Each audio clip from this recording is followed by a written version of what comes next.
up. Here we go. Good afternoon. Good afternoon.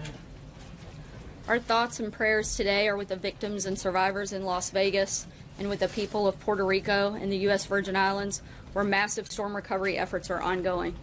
The President will be flying to Puerto Rico tomorrow to view the devastation, and he will assure the people there that we are with them 100% today and for the long haul.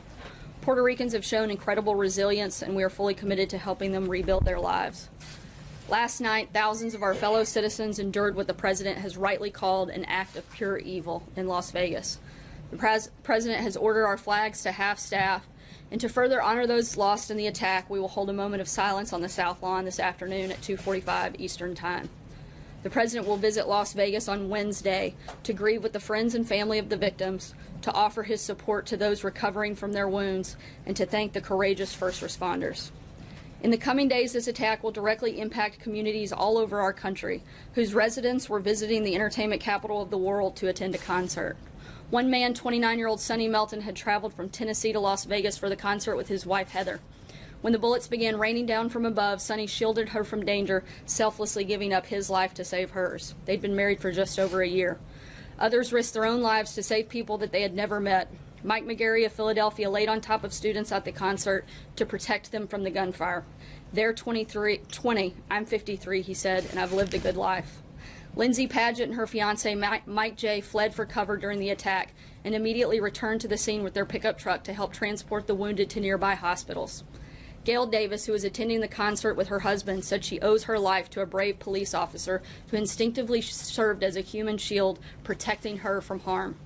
Sadly, multiple police officers, both on duty and off duty, were among those killed or injured. But what these people did for each other says far more about who we are as Americans than the cowardly acts of a killer ever could. The Gospel of John reminds us that there is no greater love than to lay down one's life for a friend. The memory of those who displayed the ultimate expression of love in the midst of an unimaginable act of hate will never fade. Their examples will serve as an eternal reminder that the American spirit cannot and will not ever be broken. In the days ahead, we will grieve as a nation, we will honor the memory of those lost as a nation, and we will come together, united as one nation, under God and indivisible. And with that, I'll take your questions. Major. Can you tell us a little bit about how the President first learned about it and your engagement with him, his own personal reaction to the events of today? He also said in the Oval he might spend more than a day in Las Vegas. Was he referring to a couple of days there? We're still finalizing the details of the travel that'll take place. We know for sure that he'll be there on Wednesday, and beyond that, we'll keep you guys posted as those arrangements are finalized. In terms of activity this morning, the President was briefed early this morning by General Kelly and has been updated regularly and constantly throughout the day, and will continue to as new information is provided by law enforcement officials. Have you had a chance to talk to him about his own, how he dealt with this?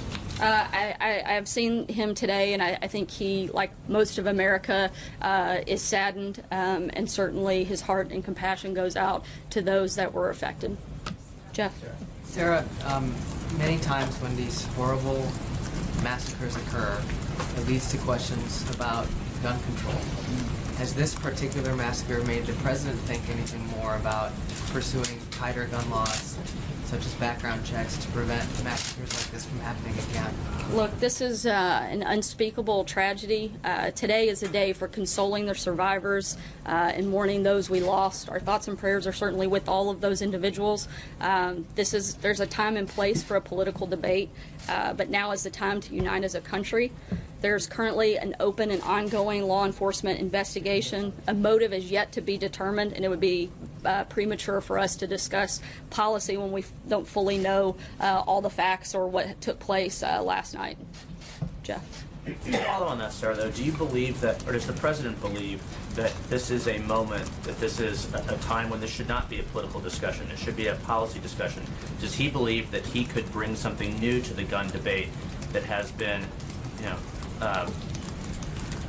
guess, a locked-in typical politics for so many years. Yeah, I think today is more, again, like I said, a day of reflection, a day of mourning, a day of gratefulness for those that were saved. And I think that there will be certainly time for that policy discussion to take place, but that's not the place that we're in at this moment. But certainly I think that there's a time for that to happen. Before he was elected president in some 15 or 16 years ago, he did have a different view on guns than he had during the campaign. Does he believe that this is something that he could lead a bipartisan effort on at some point?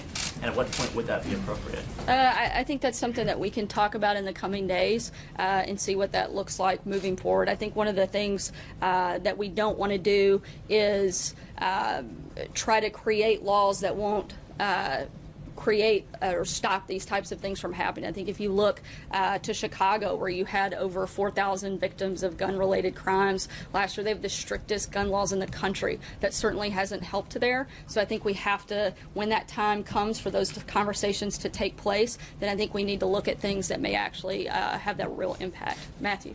Thanks, Sarah. On Puerto Rico, can you tell us a little bit about the president's aims for his visit tomorrow, and do you expect any tension given some of his comments over the weekend? We have several stops that we'll put out later this afternoon in terms of the specifics of that trip. We are going to be spending significant time there in Puerto Rico, meeting both with first responders as well as the storm survivors, and we'll again put out the details of that exact schedule later today. Some of his comments over the weekend, like that folks down there wanted everything done for them, do you expect that to come up in any of his conversations? I expect the focus to be on the recovery efforts, which we're fully committed to. The top priority for the federal government is certainly to protect the lives and the safety of those in affected areas and provide life-sustaining services as we work together to rebuild their lives. That's going to be the focus, not just in the conversations tomorrow, but certainly the focus that we've had since this began. Celia. I just pick up on that. Who exactly wants everything done for them? Who said they? I haven't talked to him specifically about a defined of who they might be. Again, the federal government is doing everything within our powers and capabilities to first focus on the life-sustaining and life-saving measures, as well as on the rebuilding process. We've got over 12,000 federal staff on the ground. 64 hospitals out of 67 are partially or fully operational. 14 are now back on the electrical grid. 45% of customers in Puerto Rico have access to drinking water. 8 commercial airports are operational. 65% of gas stations are open. All of these things are things that we're continuing to push, continuing to move forward, and will be part of that effort. And then just back John. to today's tragedy really quickly, if I may. Does the president believe that what happened amounts to an act of domestic terrorism? Again, we're still in a fact-finding mission. This is an ongoing investigation, and it would be premature to weigh in on something like that before we have any more facts, and we'll leave that to local law enforcement to work with also the federal law enforcement to make those determinations. John? Over the weekend, as was pointed out, the president was very sharply critical of Carmen Cruz, who's the mayor of San Juan. Other than her comments on Friday morning, in which she criticized Elaine Duke for saying this was a good news story in terms of DHS getting supplies out to areas that they were needed, what was she doing that prompted such criticism from the president? Look, right now our focus is to bring the mayor into the coordination efforts.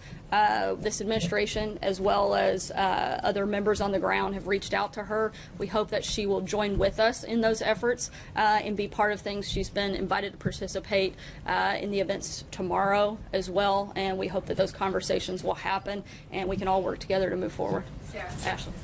Is Tom Price reimbursed the government yet for his seat on those flights? And if not, is there a specific deadline when you and the president expect him to do so by? I'm not sure on the time frame for that or whether or not it's already taken place, but we'll certainly keep you posted on that. Jordan. Thank you, Sarah. Given what the president said about Secretary of State Tillerson's outreach to North Korea over the weekend, does the president still have confidence in him as Secretary of State? He does, yes. Have you spoken to him since those he sent out those tweets? I believe so. I'll have to verify. John?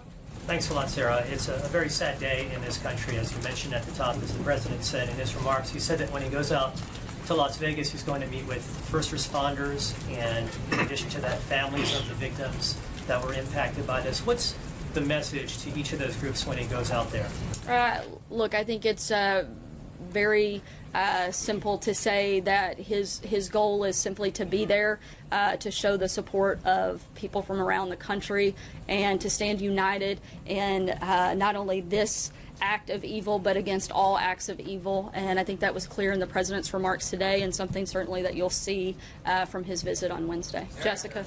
Sarah, thank you. And following up on the tweets about the DPRK over the weekend, the president tweeted, "Save your energy, Rex. We'll do what has to be done." So is it the stated position of the White House that you're trying to get back to talks, or have you given up? No, this is, we've been clear that now is not the time to talk. The only conversations that have taken place or that would be on bringing back Americans who have been detained, like that with Otto. Those were the type of conversations that this administration was willing to have. Beyond that, there will be no conversations with North Korea at this time.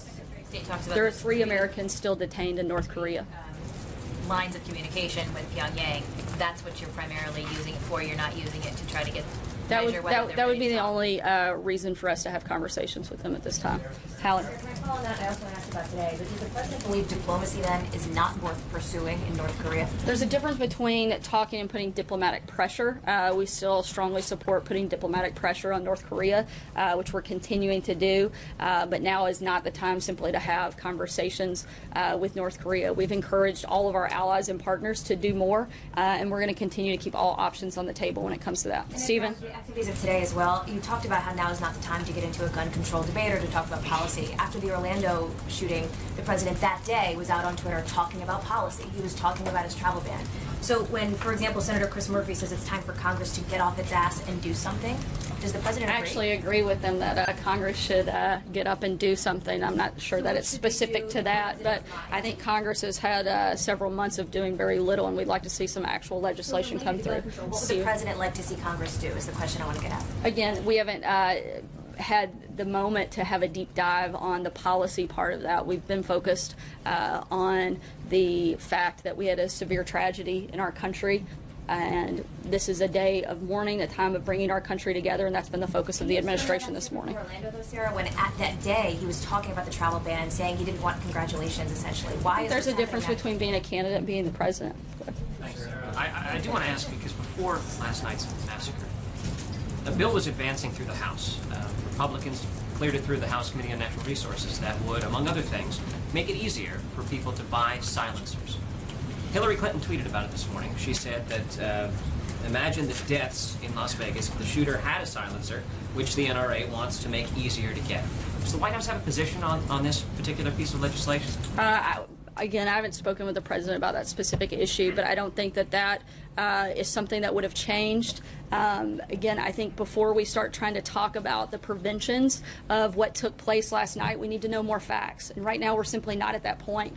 It's very easy for Mrs. Clinton to criticize and to come out, but I think we need to remember the only person with blood on their hands is that of the shooter, and this isn't a time for us to go after individuals or organizations. I think that we can have those policy conversations, but today is not that day. Louise? Sarah, are there any policy prescriptions that the president considers to be out of bounds on the policy debate that will happen in the next few weeks? Could you articulate a little bit what his position on gun control is? The president's been clear that he's a strong supporter of the Second Amendment, and I don't have anything further at this point. I'll take one more question. Fred? Yeah, a couple of questions.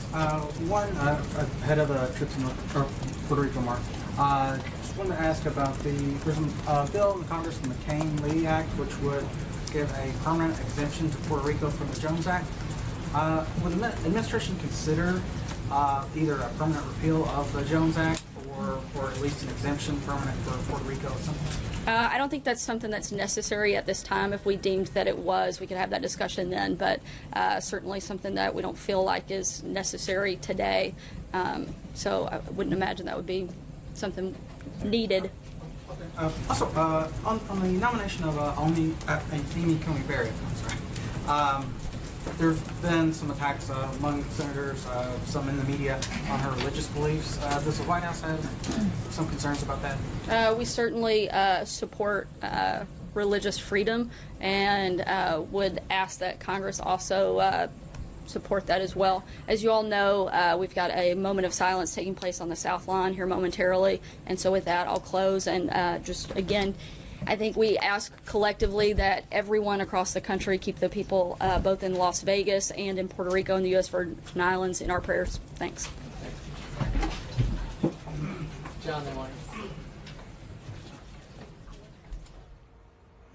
And there you have Sarah Huckabee Sanders, White House press secretary, ending today's press briefing, taking a number of questions, of course, on one of the biggest stories we're following today, last night's mass shooting in Las Vegas. Officials there confirming today the numbers now up to 58 killed, more than 500 injured in what is now the deadliest mass shooting in modern American history. Hi, everyone. I'm Amna Nawaz, continuing your coverage now. Let's go live now to my colleagues down in Washington, D.C. ABC's political director Rick Klein and Jack Date join us from our D.C. bureau. And Rick, we've heard there Sarah Sanders being asked again and again, what is the president's position when it comes to gun control? What will we see from the president moving forward? Sarah Sanders says we haven't had a moment to deep dive into it. It would seem this is the moment.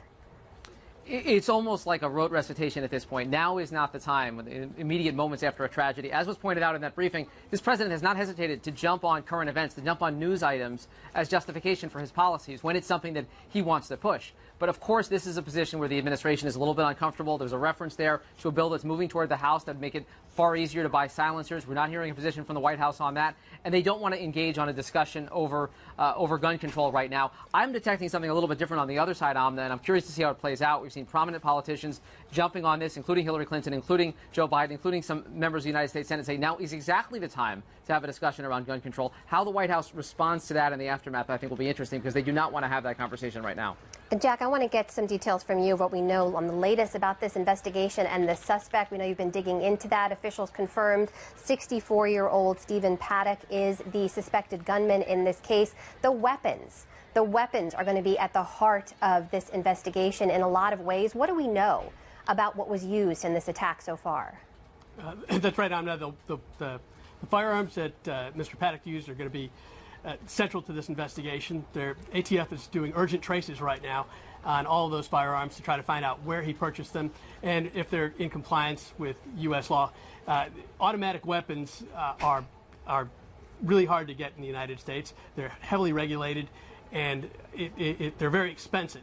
And so if he had automatic weapons, how did he purchase them, and what was the regulatory means that he went through to get them? Or did he modify weapons that were semi-automatic weapons that he modified to become automatic, or did he buy them on the secondary market? Who sold him those weapons, and were they modified as automatic when they were sold to him? And ATF is going to be running those leads down.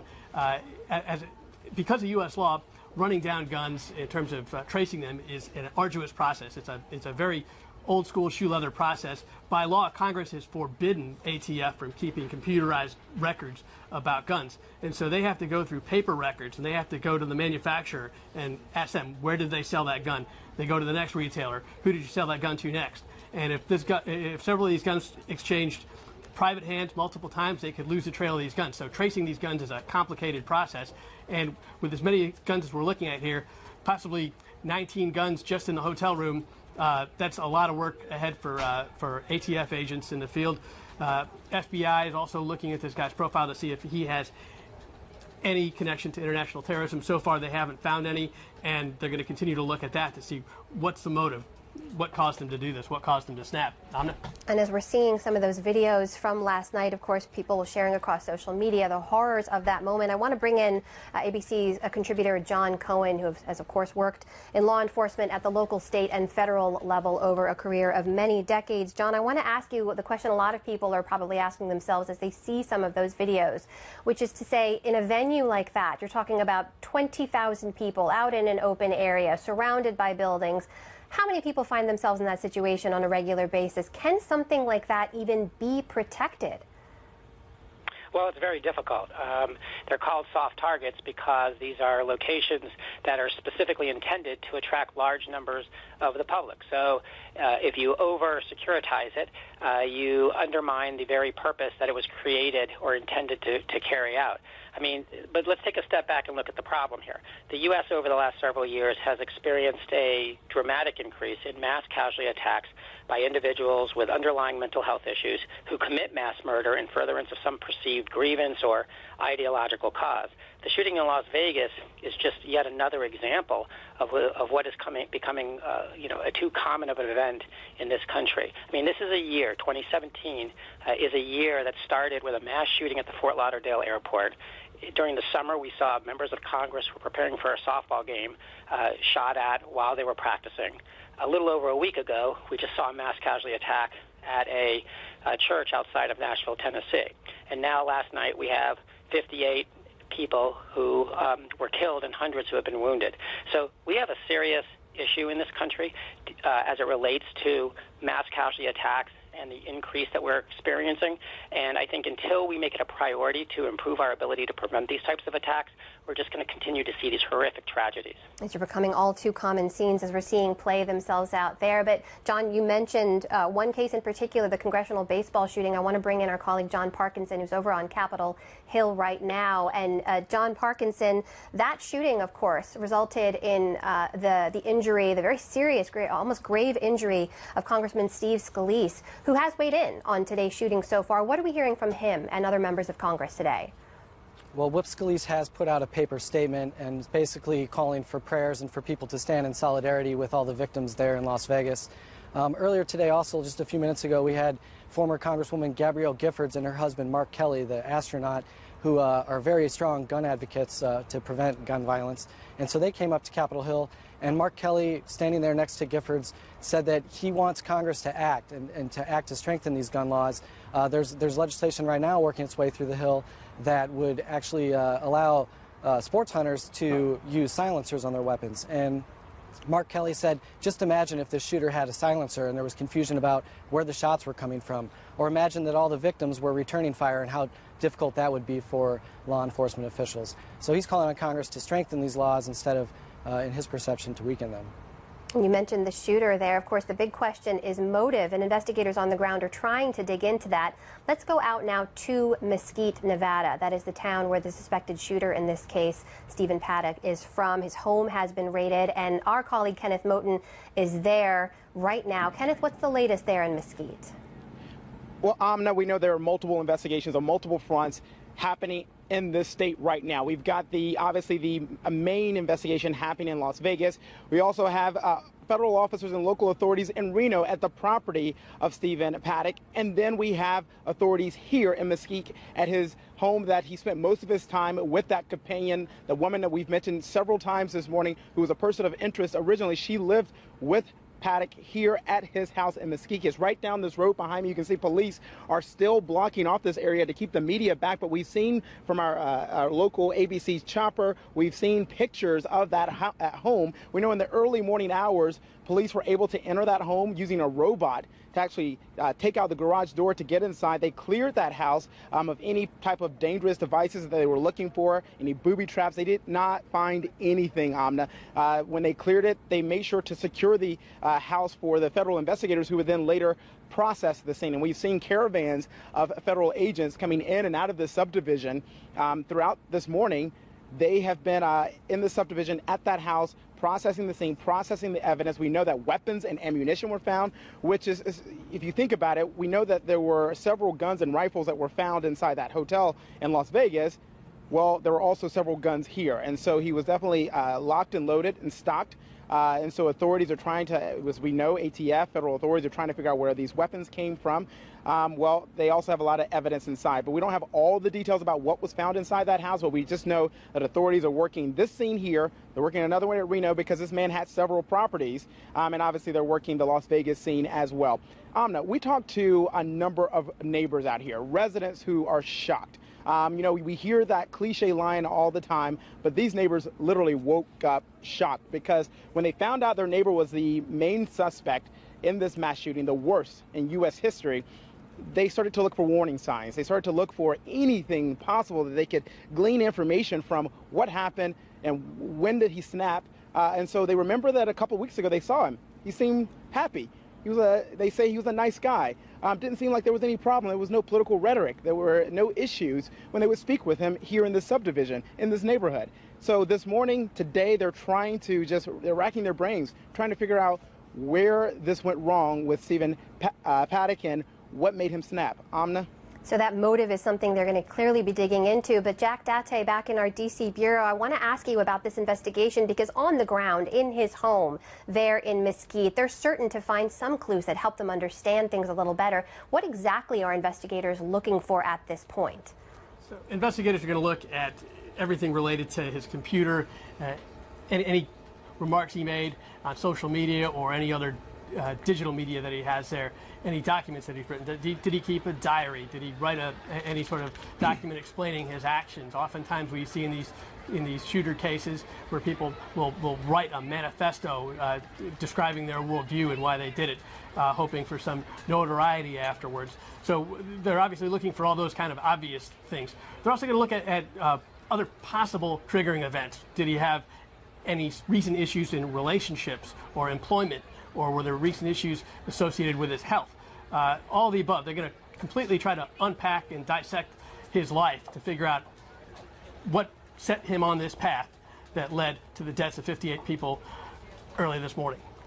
And John Cohen, I'd love to get your take on this here. As we start to put the pieces of that puzzle together, as investigators start, as Jack said, to dig into his past, his social media profiles, any trigger events, is understanding what made him carry out, the suspected shooter in this case, potentially carry out these attacks, is that going to help us prevent them down the line? Well, it's important from a prosecutorial perspective. It's also important as investigators seek to determine whether there's others who may have worked with the attacker in carrying out this attack. But your question raises an interesting point, which is we're seeing an increase in these types of attacks where people are using cars and knives and guns and bombs trying to kill as many people as possible. But what we're also seeing is that people are doing it for a variety of reasons. In some cases, they're doing it because they've self-connected with an extremist or terrorist cause that they've learned about over social media and the internet. In other cases, they're doing it because they feel like they've been aggrieved by some other party, an employer, a spouse, or somebody else that they interact with. And they believe that carrying out this mass murder is a way that they can, gain some type of retribution for this perceived grievance. But what's interesting about all of these cases is that these individuals all seem to share common behavioral and psychological characteristics, whether they're ideologically motivated or not. And that's important because that helps law enforcement understand the behaviors they need to be aware of, and they need to train community members to look for in order to prevent attacks in the future. And as we're seeing there pictures from last night and the chaos that ensued in Las Vegas, take a look now at this live picture out on the White House South Lawn where folks are gathering, and we're going to see the President and First Lady very shortly leading the nation in a moment of silence. Stay with us here and we will have that for you live, including continuing coverage, the latest we know about the investigation into the suspected shooter, in this case 64-year-old Stephen Paddock, who carried out last night's mass shooting in Las Vegas. And we go live now to our network for coverage of this moment of silence. This is an ABC News special report. Las Vegas mass shooting. Now reporting, George Stephanopoulos. Good afternoon. We're coming back on the air right now because President Trump and First Lady Melania Trump about to appear in the White House garden for a moment of silence for the victims of that deadly shooting in Las Vegas overnight, the deadliest mass shooting in American history. You see the White House staff assembled there on the lawn waiting for the President and the First Lady, the color guard, coming out now as well. And here comes President Trump and the First Lady.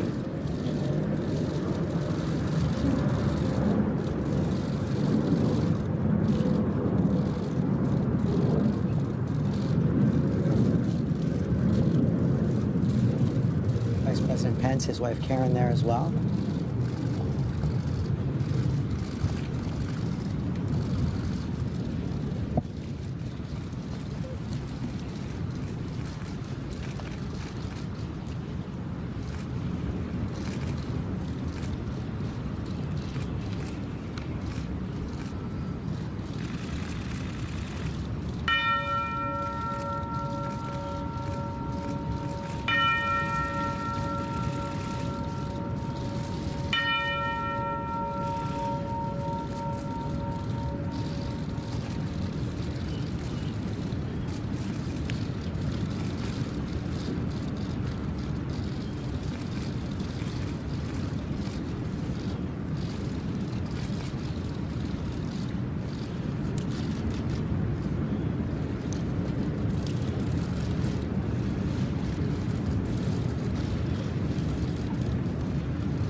President, the First Lady, Vice President Karen Pence heading back into the White House now after observing that moment of silence for the 58 dead, 515 wounded in that shooting in Las Vegas last night at a country music festival. You see the White House staff flanked there on the lawn of the White House as well. I'm here with our chief investigative correspondent, Brian Ross. And Brian, we're learning much more now about the shooter, Stephen Paddock, 64 years old. According to police, he acted alone, killed himself, as police came upon his room in the Mandalay Bay Hotel, still searching for a motive. That remains a mystery. We do know he spent several weeks stockpiling weapons and ammunition, made his plans carefully, had somehow obtained a very hard-to-obtain automatic weapon, which he used in his attack. But for this moment of evil, he was a very unremarkable person. At age 64, he had moved to a retirement community outside Las Vegas. His brother has described him as somebody who was not political, not part of any religion, not a white supremacist, was a man who had some money and lived mostly to play video poker, according to his brother Eric. Unremarkable, perhaps, but senior justice correspondent Pierre Thomas, a man who had built up quite an arsenal, 19 guns, according to your sources, in that hotel room that we see he blew the window out of right there. George, he came armed to kill, multiple guns. As you said, our sources telling us roughly 20 guns, 19, one specifically told me that he had in that room as he fired down upon those unsuspecting people trying to enjoy a beautiful Sunday night of a concert, George. Again, law enforcement right now trying to determine where those guns came from, trying to determine if they were bought automatic, some of them, if they were augmented to become automatic. Right now, huge investigation underway looking at this man's background. No ties to international terrorism so far. Nothing remarkable in his criminal background to suggest he would do anything like this so far, George. And the authorities have knocked down, the FBI agent in charge on the scene has knocked down a claim of responsibility on an ISIS website. I want to go to Matt Gutman on the scene. You've been reporting all through the night, all through the day, Matt. This was a scene of pure terror and panic that unfolded at about 10:07 Las Vegas time.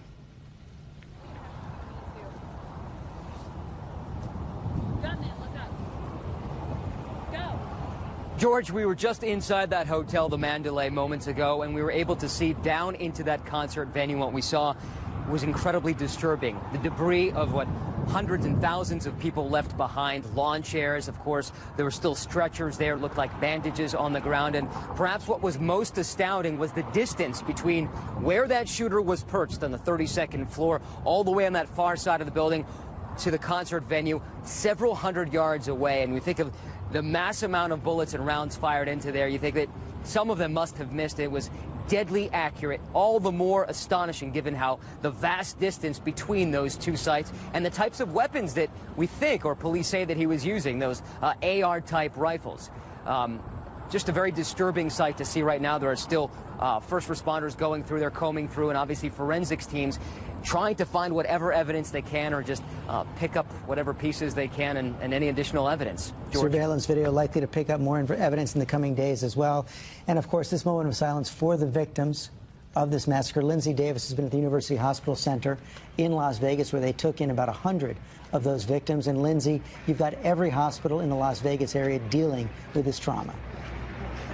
Of course, because we're talking about 515 people injured. Just to give you an idea of where we are. So we just moved a little bit away, but UMC is just across the street over here. And then in this parking lot here, they brought in a bunch of RVs, and this is just a pop-up impromptu blood drive. And just to give you a sense of that, at some of the locations, we're told there's a 5-hour wait. At this location, they're at capacity. So if you haven't already registered, they can't even take any more blood. It's just one way that the community is rallying around the victims. Just across the street, we have about a dozen people still fighting for their lives, 12 people still in critical condition, George. So many fighting for their lives, and the trauma from this day is going to last well beyond today as well. The psychological trauma for the families of the victims, for those who were on the scene, Lindsay. You're exactly right, and I think that that's the large thing that is so impressive about the community, is that they're eager to do whatever it takes. There's a GoFundMe page there. They're giving donations to the victims. There are people who have signs with free water. They're bringing free food. There are free charging stations. Just trying to erase some of the ugliness of the day. Okay, thank you, Lindsay Davis. Cecilia Vega, our senior White House correspondent. No words from the president at that moment of silence honoring the victims early in the day. He did call this an act of pure evil and called on all Americans to come together at this moment. Yeah, George, the White House is saying that this is a day for consoling the survivors, for uniting this country. As you said, no words from the president there in that moment of silence. He has ordered all of the flags around this country flying on federal buildings, starting here at the White House, to fly at half staff today. That is happening. The White House briefing just ended moments ago, and there were a number of questions in there for Press Secretary Sarah Sanders about the president's position on gun control, given what happened in Las Vegas today. They say this is not the place or the time for political debate. But surely this is a question that will continue to come back at this White House. I also asked Press Secretary Sarah Sanders if the president considers what happened in Las Vegas this morning an act of domestic terrorism. The White House wouldn't say. They say that this is premature. But, George, to tell you that this is an emotional moment for those in this White House is an understatement. Sarah Sanders today, before she started the question and answer period of this recent briefing, had a very emotional moment at that podium, seemed to tear up as she was talking about the heroic acts that happened there in Las Vegas. And as we've been hearing all through the night, so many acts of heroism in the wake of that massacre. Okay, Cecilia Vega, thanks very much. We're going to go off the air right now. We'll be back with breaking news. You can also get breaking news anytime by downloading the ABC News app. And David Muir in Las Vegas tonight for a special edition of World News. Have a good day. This has been a special report from ABC News. Hi, everyone. Amna Nawaz here, continuing coverage now of last night's deadly shooting in Las Vegas. 58 confirmed dead so far, over 500 injured. We're going to keep telling you what we know as we know it right here. I want to go back down to Washington, D.C., and ABC's political director, Rick Klein, who has been following these events very closely. And, Rick, it really strikes me now that this moment is bringing into sharp focus whatever this president's policy will be and his approach on gun control moving forward. This is a man who campaigned on strongly advocating for Second Amendment rights. But our colleague, Chris Donovan, unearthed an interview and pointed us towards this from just 2 years ago, almost to the day, exactly to the day, actually, that George Stephanopoulos sat down with then candidate Trump. And it gave us maybe a little bit of insight into what we may see from President Trump moving forward. Yeah, and his reaction 2 years ago was that bad things happen in the United States or anywhere, and you can pretend with a lot of talk about policy changes that you can prevent those, but you can go back 1,000 years, 1,000,000 years, and you would have had crime. And his suggestion basically is that it's not a gun problem. And not a surprise there, Amna. This is not a White House. This is not a president that's likely to pursue anything regarding new gun laws, new gun restrictions. They are very strongly pro-Second Amendment. As you mentioned, the NRA was very, very strong behind President Trump, and they're going to oppose, even though we haven't heard from them formally yet, they're going to oppose any new restrictions on gun ownership or the ability to procure weapons. So that, I think, is kind of a calcified debate, and I think the president plays into that, and he has made clear previously that he does not believe there should be new gun laws. I don't expect that to change today. So John Parkinson, who's over on Capitol Hill for us right now, give us your take on this, because obviously, as you mentioned earlier, Whip Scalise, who himself is a victim of gun violence, issued a statement calling this a tragedy. Gabby Giffords, a former congresswoman who, of course, was shot in the head in 2011 and experienced a full recovery, thank goodness, has been talking about the need for greater control. This is her earlier with her husband, Mark Kelly, speaking out about last night's shooting, also tweeting about it in over the course of today. So, John, what's the plan moving forward here? Are we likely to see a heated debate? Are there members of Congress who would step up in this moment to say now is the time to do something? You know, I think, as Rick said, that the Republicans are in control here in both the House and Senate, and we're unlikely to see any major action on that front. But tomorrow, the House Democratic Caucus on Gun Violence Prevention, which is chaired by Congressman Mike Thompson of California, he's a former Vietnam veteran, and over the last couple of mass shootings, especially in the wake of Newtown, he has come out to be kind of the face of Democrats to speak on issues to strengthen the gun laws and to prevent these sorts of violence. And, of course, also in sharp focus is the man believed to be behind these attacks, 64-year-old Stephen Paddock. John Cohen, ABC's contributor who joins us on the phone. I want to ask you about this. Motive, as we mentioned earlier, is something investigators are going to be digging into again and again. We know that ISIS, via its news agency and public relations side, has put out a statement claiming responsibility, saying this man converted to Islam and this was carried out in the name of ISIS. And, of course, investigators haven't found any links there so far. But is this something that they'll be digging into? Yeah, absolutely. Investigators will be looking at social media postings by this individual. They'll be looking at notes. They'll be interviewing people, and they'll try to ascertain what was it specifically that motivated them to do this attack. But this is also sort of out of the ISIS playbook these days. ISIS will take credit for attacks, whether they planned and oversaw them being carried out, whether they were committed by people inspired by what they saw on the internet, or even attacks that have nothing to do with their cause. It's part of them trying to project a global presence. And John, one of the other questions everyone will be sure to have in the days ahead is, of course, you see the pictures from last night, you see concerts like this, large gatherings. You mentioned earlier in our conversation, it's almost impossible to fully protect those kinds of venues. Are these the kinds of things we'll see law enforcement agencies asking people to avoid, or to be more vigilant in, or to approach differently in some way? I don't think law enforcement asks people to avoid these types of events. Law enforcement wants people to go out and not be afraid and to live their lives. The EU will probably see continuing to see increased security presence around these types of major crowded events and around soft targets. But your point about being vigilant, I mean, that's just where we are today in our society. When people go out, whether it's to a shopping mall or to an entertainment event or to a sporting event, you just have to be aware of your surroundings. You have to think to yourself, if I were caught in an active shooter type incident, where would I run? How would I leave the location? Where would I hide?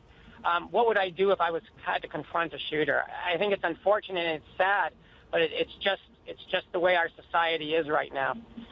And Rick Klein, keeping an eye on the president, of course. We're all watching very closely the statement he gave earlier today. A lot of people were waiting and wondering how quickly he would weigh in on motives or any other details that have yet to be fully fleshed out by investigators. And whereas the president has been quick to weigh in on events that happen elsewhere or under different circumstances, he's been somewhat reserved so far when it comes to his response to last night's shooting. A markedly different tone than we've seen from President Trump just on other crises that are facing this White House. And as you know, this is a White House that craves crisis and seems to seek out controversy. There's no need for him to seek it out anymore. It has visited him, and it has visited him four square. You have the crisis still in Puerto Rico. He'll be going down there tomorrow before he goes to Las Vegas the next day. And I think the tone that he tried to set today with the moment of silence, talking about this is a sad day, quoting scripture, that is about as conciliatory and somber a tone as we've seen from this president. And I remember some of the highlights or lowlights of the Obama years, and it seemed like President Obama got more emotional talking about shootings, mass casualty events, than just about anything else in his presidency. I think you could say the same thing about President Trump, at least so far. And there will be time for policy debates, as I think they'd have to acknowledge, and he'll have to get engaged and have a position on some of these issues. But for now, at least, this seems to be a moment for the president to try to seem, for lack of a better word, presidential in the face of a national tragedy, an unspeakable tragedy. But Rick, of course, one of the real questions moving forward is not just the response today, but what, if anything, the president chooses to do in the months and years ahead in the way of leadership on this issue. And it strikes me, just look over the last 5 or 6 years, 58 at least killed last night in Las Vegas, 49 killed in Orlando in 2016, 32 at Virginia Tech in 2007, 26 at the Sandy Hook Elementary School back in 2012. And of course, we remember that as sort of a defining moment when it came to President Obama's response to gun violence in America. Unfortunately, we're going to see more of these moving forward. Do we think that President Trump may evolve his position now that he is president and no longer a candidate? I would not count on it, and I wouldn't count on the political situation changing markedly. I do think there's a more of a likelihood, willingness to engage in the fight on the left. But they are very mindful of the election results last year, and they also know that gun control, sorry to say, has just not been a voting issue. People may agree with the need for background checks and agree for the need for limits on silencers. They haven't voted that way, though, and there's a lot of hesitation about engaging in that fight. And I don't think there's anyone that's very optimistic about President Trump, who's loyal to the people that brought him there. The NRA stuck by him during some very tough times. They have already suggested throughout this term that they're ready for any fights that come. I don't see an evolution in that. And you mentioned Sandy Hook, Amna, and I covered that awful day and the aftermath, and it got very close. The politics of it did seem to change. They got a vote on the floor of the Senate that ended up getting blocked, and it was, I think President Obama has said it was a low point of his presidency. So my sense is if a couple dozen children are killed like that, if that doesn't change the politics, it's hard to imagine what will. So there's going to be a debate, and I think there'll be a lot more noise. But I am very, very skeptical about the possibility of anything meaningful in terms of gun restrictions passing this Congress or getting signed by this president. And Jordan Phelps, our colleague over at the White House, joins us live from there. And Jordan, that moment we just saw the president participate in alongside First Lady Melania Trump and the vice president and his wife as well, that was a new moment for this president. This is, as we've often said, this is events happening to the president he is then forced to react to. What do we expect to see from him in the days moving forward? Yeah, Amna, this is a new role for the president, playing consoler-in-chief. Of course, we did see him play this role in the wake of that shooting in Alexandria, where Representative Steve Scalise was injured. But we do expect the president to go out to Las Vegas on Wednesday to meet with first responders, officials on the ground there, and the families. And we've already heard from this president today that this is a moment for unity. That's what the president is calling for. He's laying aside, you know, the more divisive rhetoric that we sometimes hear from President Trump and focusing on what unites us as Americans. And that's what we expect to see from President Trump in the days going forward. That's what the country expects to see from a president in this consoler-in-chief role. So we'll see if the president is able to stay on message on that. Of course, this also comes as the president is dealing with the crisis still ongoing in Puerto Rico following that hurricane. And the president has received a lot of criticism for his response there. So this is an opportunity for the president to demonstrate that very solid, assuring leadership in the wake or in the midst of the criticism he's receiving for his response on Puerto Rico. So, John Cohen, from your perspective now, obviously you spent years on the law enforcement side and working at the federal level as well. What would you expect to see or hope to see from the administration or other elected officials moving forward? Well, I think we have to change. There's several things we need to do. One, in this administration's first budget, they sought to cut funding for state and local law enforcement that is used for law enforcement to train and to be better prepared to respond to these types of attacks or to put in place capabilities to be better able to prevent those types of attacks. So obviously, you know, funding those efforts are important. But I think what it also requires is we have to change the way law enforcement works with others at the community to evaluate individuals who come to their attention. And that requires training and policy changes so that the FBI and others at the federal law enforcement level are working more closely with state and locals as we evaluate the risk posed by individuals who come to their attention. And that's going to take direction from the top. And quite frankly, the focus has been not on this issue of late. It's been on different types of threats. And we'll see if that focus then changes. John Cohen joining us on the phone. Jordan Phelps at the White House, John Parkinson on Capitol Hill, and of course our political director Rick Klein in the D.C. Bureau. Thanks for joining us today. Thanks to all of you for watching as well. For continuing coverage, of course, head over to abcnews.com anytime for the latest, or download the ABC News app. Get all those breaking news headlines and updates right to your phone or mobile device. For now, I'm Amna Nawaz, and I'll see you back here soon.